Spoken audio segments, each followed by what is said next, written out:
لواء عبدالقهار مجید فرمانده هیزن پشمرگین کردستان لکوبانه بمره سرهلا تليفونه برز عبدالقهار دنباش فرمو برز دسبك دا نوچين شر لكوبانه جبس بهدا چل قلته هيا بله روجا بیستونه و مانگا چوی دجمنی توندی پیرشک سر روشحلاتی کوویا ریکارد ناو بین الله و ترکیه دا بگیرد 3 سیاره تنتیکری و روش باشور جیب 2 سیاره تنتیکری دیگر 2 خوکجا جمعه که بفره کر گود اوت ماهی که جمعه ده کوبانی رزگار کی او خطط واند الهرس محورة ونشيان بغصة كبير هير بين وما أوش كاندن بشتي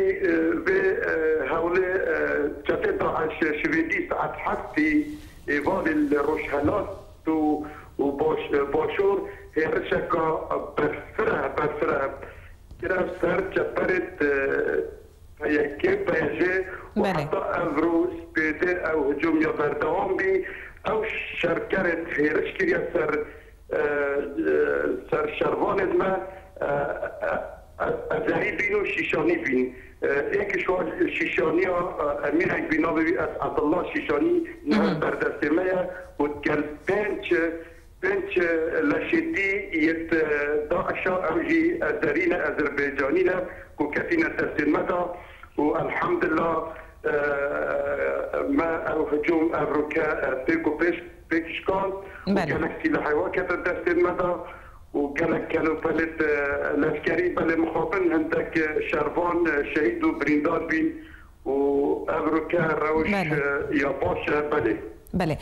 برز يعني نهام زانن هون او پشمرگین الویدره ون آماده خودکن بون وگرن هرما کردستانی قالوا يعني إريشن وكم بونا تا يانجي إريش داعش بهستر بونا في دما داوية بارك بسر رجع رشت تجمني كلك وكلك زيدا بين تشوكو أو حول الطب وكان رجع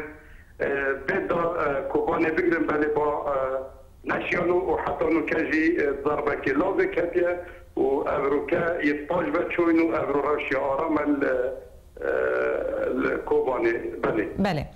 بله برز عبدالقهار او هزن پشمرگین نوی گوه بگهن کوبانی هما هنگید ناف برا و هزانو دا و چاوبه و نچقاسی لگلوا بمینن و کنگی وگرن بله امريكا او هي ساعات بنجي واري الفروقه نيم دولتيه هاولي رفريكاتنا ودي تقريبا شاشوني بجهنا باجار اورفاي وما اماده يقعد درسكري ما سهرش ورا حاضر كرينا وامدي تشينا في شوها بولا امدي افشابه وحتى الشبكه دي تلقاها بولا بين وتتقال تشينا باروك الشريف ده همي شولا بو تمام كين او هبط باور كدش ما باشتر بلكه هكاش ما باشتر نجيب دهرش وكي ما بن يعني تشيد باشتر جيبن وهر حوالي المنا وان شاء الله دستوا كوباني رزقار بالبالي. بله لواء عبدالقهار مجید فرمانده هیزن پشمرگین کردستان لکوبانه تلقل مبوی قال لك سپاس.